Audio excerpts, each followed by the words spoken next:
नमस्कार दोस्तों ये पौधा है अमलतास का पौधा। इसे कहते हैं गोल्डन सावर या गोल्डन रेन ट्री या इंडियन रेन इंडिकेटर। ये कई नामों से पुकारा जाता है। ये बड़ा ही खूबसूरत पीले फूलों वाला शोभाकार वृक्ष है और इसमें लंबी लंबी फलियां आती हैं, जिसके अंदर का जो गुद्दा होता है ना, ये पल्प, वो काले रंग का होता है और वो पित्त निवारक, कफ नाशक और वात नाशक होता है। तो आज हम इसकी उन्हीं फलियों के बारे में, जो इस पे लंबी लंबी फली आती है, उसके फायदों के बारे में बात करेंगे। देखिए, ये है अमलतास की फली। और जिस गुद्दे की मैं बात कर रहा था, वही जो काला काला टार वो दिख रहा है ना आपको, इसका जो एक गुद्दा होता है ना, इसके गुद्दे को गर्म पानी से मिलाकर पीने से कब्ज की समस्या 3 सप्ताह में दूर हो जाती है। और ये बड़ी कठोर होती है, आसानी से ये टूटती नहीं है। और ये इसके बहुत फ़ायदे हैं, लीवर संबंधी, विशेषकर पीलिया में भी बहुत फ़ायदेमंद है। और कब्ज के लिए तो ये रामबाण है। आपको कब्जियत है, पेट साफ नहीं होता, तो उसके लिए तो ये जो पल्प है ना, ये गुद्दा जो है काले रंग का, ये बहुत ही बढ़िया है। और इसको बोलते हैं आरोग्य सिंबी। इस फली को इसे आयुर्वेद में सर्व रोग प्रशमनी भी कहते हैं, यानी कि ये सभी रोगों की में फ़ायदेमंद होती है। तो ये एक चमत्कारी जड़ी बूटी वाला पौधा है। पाचन, भूख ना लगती हो, सांस संबंधी व्याधियों में, मतली में, उल्टी में, स्किन रोगों में, खांसी, बुखार, मधुमेह, मूत्र विकार, सभी तरह के ये जो पल्प आप देख रहे हैं ना, सभी में जो पल्प है, इसके जो पल्प है ना, ये इसको निकाल के ना, इसको पानी में मसलकर सुबह खाली पेट ले लीजिए, तो उसे पीने से ही हर बीमारी ठीक कर देता है ये।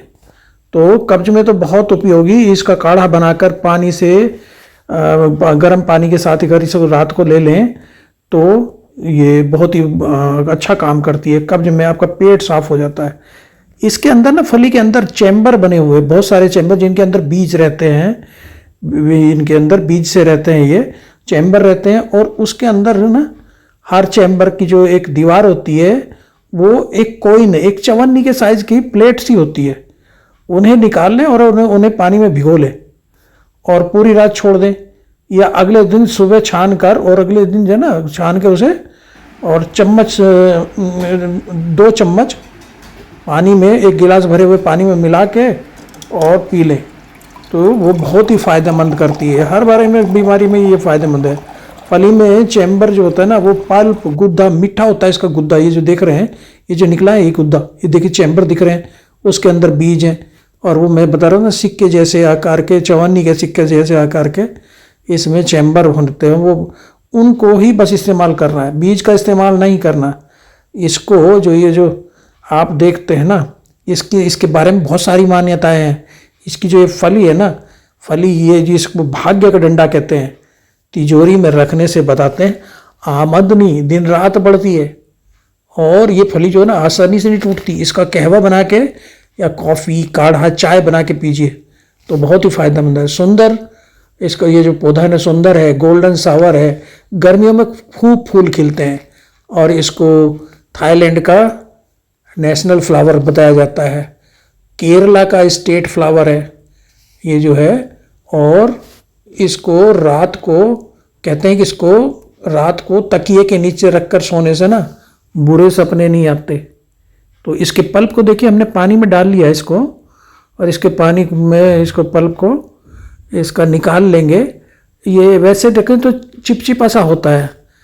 जब इसके फूल खिल जाते हैं तो 40-50 दिन के बाद बताते हैं कि बारिश होना चालू हो जाती। इसीलिए इसे इंडियन रेड इंडिकेटर भी नाम दिया गया है, कि जब इसके फूल खिलेंगे तो मान लीजिए 45 से 50 दिन के बाद बरसात होने लगेगी। तो ये देखिए, हमने इसमें पानी में इसको घोल लिया, इसके पल्प को, इसको वहाँ से इसको छान के आप इस्तेमाल कर सकते हैं। अगर घर की बाउंड्री में ये पेड़ लगा, देखिए ये इस तरह फली के अंदर चैम्बर बने होते हैं, उनमें ये पल्प होता है, गुद्दा होता है, और उसमें बीज भी होते हैं। तो बीज का यहाँ इस्तेमाल नहीं करना हमें, बीज तो हटा लेंगे और इसको हमने भिगो दिया पानी में, उसमें से छान लेंगे बीजों को। तो इसको कहा जाता है कि ये पेड़ अगर अमलतास का हमारे घर की बाउंड्री में है तो बहुत शुभ माना जाता है। और ये भी कहा जाता है कि जहाँ पैसा रखा होता है तिजोरी वगैरह में, इसकी फली रख दो तो पैसे में वृद्धि होती है। और फली घर में रखने से कीट पतंगे भी नहीं आते हैं, ऐसी भी मान्यता है। इसकी फल, पत्ती, छाल सभी आयुर्वेद में दवाइयों में इस्तेमाल होते हैं। और ये भी कहा जाता है, देखिए ये हमने इसमें जो इसका जो पल्प था उसको पानी में भिगोया, उसको वहीं मसल के और निकाल दिया पानी में। बाकी इसका जो कूड़ा कचरा ऊपर का बाकी का फली का कवच वो हमने सब बाहर निकाल लिए, पल्प हमने ले लिया है। इसकी वजह से मैंने बताया फल, पत्ती, छाल सभी आयुर्वेद में बहुत ही फायदेमंद होते हैं। देखिए ये हमारा तरल एकदम तो पानी काला, 2 मिनट लगे। कुछ लोग इसको रात भर भिगो कर अगले दिन सुबह भी इस्तेमाल करते हैं, लेकिन ये कुछ ही देर में अगर मसल दें, हाथ से भी इसको मसल देंगे ना, तो ये सारा पल्प इसका पानी में आ जाता है और एकदम पानी काला काला सा हो जाता है, काढ़ा सा तैयार हो जाता है। इसे आप गर्म करके पी लीजिए या ऐसे ही छान के पी लीजिए। तो इसमें करना है क्या है, 2 चम्मच इसमें से लेना है और एक गिलास में और उस गिलास में 1 गिलास पानी में 2 चम्मच हम इस काढ़े का इस्तेमाल करेंगे, इस पल्प का इस्तेमाल करेंगे जो अभी हमने लिया है। तो इसको थोड़ी देर रखने के बाद ये निकल आता है। तो पहले बताते हैं कि विद्यार्थी जब इसके पेड़ के नीचे बैठ के, अब तो परंपरा ही नहीं रही, पढ़ते तो उनके बुद्धि में विकास होता था। तो इसलिए ये देखिए हमने पानी ले लिया, आरओ वाटर जो इसको ले लेंगे, इसमें मिला लेंगे। और इस पेड़ को जल देने से, इसकी सेवा करने से कहते हैं कि गुरु बृहस्पति प्रसन्न होते थे, और जब वो प्रसन्न होते थे तो हमें ज्ञान और सुख मिलता था। अब देखिए तैयार हो गया काढ़ा, एकदम से ग्रीन टी की तरह ये तैयार हो जाता है। इसको बस खाली पेट सुबह सुबह पी लीजिए या शाम को गर्म करके। अगर आपको गले में कुछ खराश वगैरह की समस्या है तो बस देखिए ये हमने एक पी लिया ये पूरा। और बड़ा, क्योंकि ये मीठा होता है, इसका पल्प गुद्दा मीठा होता है, इसमें कुछ डालने की आपको ज़रूरत नहीं। लेकिन आप मीठे के शौकीन है तो इसमें आप शहद डाल सकते हो। कुछ लोग इसमें गुलकंद मिला लेते हैं इसमें, इस पल्प में कुछ लोग सौंफ, गुलकंद ये मिला के और इसको पका के, इसका काढ़ा बना के, कहवा बना के और उसको पी लेते हैं। तो ये हर मर्ज की दवा, और इससे नुकसान कोई नहीं है, कोई साइड इफेक्ट इसका कोई खास कुछ नहीं होता है। तो ये देखिए ये, इसको हम अपने गमलों में भी इस्तेमाल कर सकते हैं। ये देखिए जो हम 2 चम्मच हमने लिया था, वही 2 चम्मच हम फिर गिलास में लेंगे और अपना इसको डाइल्यूट करने के लिए से पानी से भर लेंगे। तो ये हमारा, हमने एक फली जो ली थी ना, पूरी लंबी फली, उसमें से जितना पल्प था वो 1 लीटर लगभग पानी में ले लिया था वो। और इसको देखिए ये लेके हम इसका इस्तेमाल अपने पौधों में भी कर सकते हैं, वहाँ भी ये फ़ायदेमंद है। जब आप जल देते हैं, पानी में देते हैं, तो इसका भी आप फ़ायदे में, मनुष्य को तो फ़ायदेमंद है, पौधों के लिए भी फ़ायदेमंद है।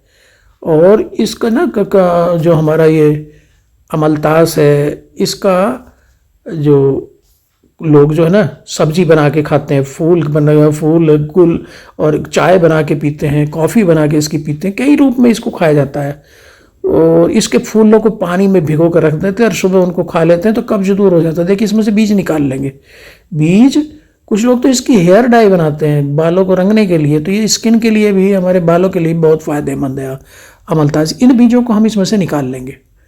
ये बीज जो हैं, ये जितने भी हमारे उसका फली के जो वेस्ट मटेरियल था वो हमने निकाल लिया। अब इसमें केवल हमारा जो गुद्दा और पल्प है वो ही केवल इसके अंदर भीगा हुआ है। इन बीजों को हम बो सकते हैं, आप इनको आराम से बो सकते हैं। तो आज हम उसको बोने की, इन बीजों को बोने की तकनीकी भी बताएंगे, इससे जल्दी जमाव का तकनीकी भी हम बताएंगे। इसके जो बीज होते हैं ना, इन पे बीजों पे एक झिल्ली सी चढ़ी रहती है, तो उनको साफ करना होता है। तो ये पहले हम पूरा जितने भी बीज हमारे थे उसको निकाल लेते हैं बाहर। अपने जो हमने कहवा बनाया, जो हमने कॉफ़ी या टी बनाई, इसको जो निकाल लेते हैं, सारे बीजों को निकाल लिए, उसमें जो भी वेस्ट मटेरियल फली से संबंधित था वो निकाल लिया। अब उसको तो अपने काढ़े को हम अपने पीने के लिए या पौधों में इस्तेमाल के लिए रख सकते हैं। उसका डाइल्यूशन यही है कि हमने एक फली से जो भी पल्प निकला वो 1 लीटर पानी में निकाला और उसको, उसमें से 2 चम्मच लेंगे 1 गिलास पानी में, 2 चम्मच इतना डाइल्यूट हम उसको कर लेंगे कि केवल हमें 1 गिलास पानी में 2 चम्मच इसको लेके हम इस्तेमाल करेंगे। हालांकि इसके कोई हानिकारक साइड इफ़ेक्ट बहुत नहीं होते। तो ये बीज देखिए तैयार हो गए। और ये देखिए हम बीजों को हमने इसको तैयार कर लिया। ये इस तरह हमने ये बीज है, देखिए इस पर एक झिल्ली सी चढ़ी हुई है ना बीजों पे। ये जो झिल्ली है ना, इसको उतारना है। इसको आप रगड़ के उतार सकते हैं। और ये देखिए हमने यहाँ पे एक छोटा सा कप लिया, उसी में इसको लगा लेंगे। तो ये हमारा ये इसको आप रगड़ के, इसको पत्थर पे रगड़ सकते हैं, किसी चीज़ पे चाकू से रगड़ सकते हैं। खास करके वो वाला पॉइंट जो नुकीला होता है, उस नुकीला, क्योंकि वहीं से अंकुरण होना है। इस नुकीले पॉइंट की झिल्ली उतार के और इसको पत्थर पर रगड़ लीजिए नुकीले पॉइंट को, या चाकू से रगड़ दीजिए, तो जमाव बहुत जल्दी होगा। तो इसको हम साफ़ कर लेते हैं, इसकी झिल्ली को साफ़ कर लेते हैं। और फिर हमने जो पोरस अपनी मिट्टी तैयार की हुई है, जिसमें हमने कोकोपीट, सैंड और बालू ये लिए हुए हैं, उसको 1 कप में लिया है। ये बीज देखिए नुकीला पोर्शन जो देख रहे हैं ना, इसको ही हमें रगड़ना है आगे से। इसका चोंच की तरफ से इसका कवच वाला पोर्शन जो है वो हमें रगड़ के, देखिए कहीं आप मेज पर रगड़ लीजिए या उस पर, बल्कि पत्थर पर रगड़ने से जल्दी हो जाता है। तो जैसे ही मैं रगड़ने की कोशिश कर रहा हूँ, उसका पॉइंट जो आगे वाला जिससे अंकुर जल्दी होना है, तो उसको जो पत्थर होता है घर में लगा रहता है कहीं दीवार वार पर, देखिए पत्थर लगा हुआ है दीवार के ऊपर, इस पर आगे से रगड़ लीजिए। ये देखिए आगे से हमने वो पॉइंट रगड़ लिया, जिससे अंकुर हमारा फूटेगा, तो वो जल्दी अंकुर फूट जाता है। तो बस इसी को रगड़ लेते हैं और फिर हम इसको अपने वो जो कप हमने जो मिट्टी तैयार की, हमने जो इसमें इसकी जो जिसमें पौधा हमने इसको लगानी है इन बीजों की, उस कप में इनको लगा देंगे। तो इस तरह देखिए अब आपको दिख रहा होगा कुछ, ये आगे से घिसा हुआ, ये थोड़ा सा घिस जाता है। अगर आप ऐसे भी बो दोगे ना बिना घिसे से भी, तब भी जमा हो जाता है, लेकिन थोड़ा टाइम लेता है, ज़्यादा टाइम लेता है। इससे थोड़ा जल्दी हो जाता है। तो देखिए इसी कप में अब हम इनको रख देंगे, इनको लगा देंगे इन बीजों को। तो कुछ बीज हमने इनका देखेंगे अपडेट, इसके बाद में दिखाऊंगा मैं। कुछ बीज हमने रगड़ के और कुछ ऐसे डायरेक्ट हम अपने गमलों में बो देंगे। बस ये झिल्ली छुटा देंगे, जो झिल्ली सी इसके ऊपर एक बनी हुई है, एक वाइट सी, इनको छुटा के और हम बो देंगे अपने गमलों में। तो इनसे हमारे पौधे तैयार हो जाएंगे और उनकी फिर हम कर लेंगे रिपोर्टिंग, उनको नए अपने पोट्स में लगा देंगे। तो ये हमारा जो एक जड़ी बूटी वाला मेडिसिनल प्लांट है, हर्बल प्लांट है, अमलतास, जिसका आयुर्वेद में बहुत ही इस्तेमाल होता है, वो हमारा तैयार हो जाएगा अपने घर पे। और अपने यहाँ गमलों में या अपने जो फ्रंट यार्ड हमारा गार्डन है, उसमें हम इसको फिर लगा देंगे। तो देखिए ये मैं दिखाने की कोशिश कर रहा हूँ कि हमने उसकी झिल्ली उतार दी। ये बहुत ज़रूरी है इसकी झिल्ली को उतारना। इससे क्या है कि जमाव फिर जल्दी हो जाता है। तो ये हमने देखिए उतार दी है। इसको हम अपने इस कप में इनको बो देंगे। और जो कप में ये देखो जमाव भी बड़ा जल्दी होता है इससे। इसी जो हमने तैयार किया ये कहवा, क्योंकि ठंडा, इसको थोड़ा सा इस कप में ऊपर से डाल देंगे पानी की जगह। तो ये इसमें जमाव भी जल्दी होगा। और हमें इसको जल्दी, वैसे तो आप ऐसे भी रख सकते हैं तो उसमें लेगा बहुत टाइम, लेकिन इसको हम ये जो कप है हमारा, इस कप में थोड़ा थोड़ा बीजों के ऊपर, इस मिट्टी के ऊपर, बहुत ज़्यादा नहीं, थोड़ा थोड़ा पानी डालेंगे हम, जिससे इसमें नमी बनी रहे। और इसको एक पॉलीथीन में लपेट के फिर रख देंगे हम एक जगह शेड में। अब ये हमारा देखिए हम इसमें डाल लिया।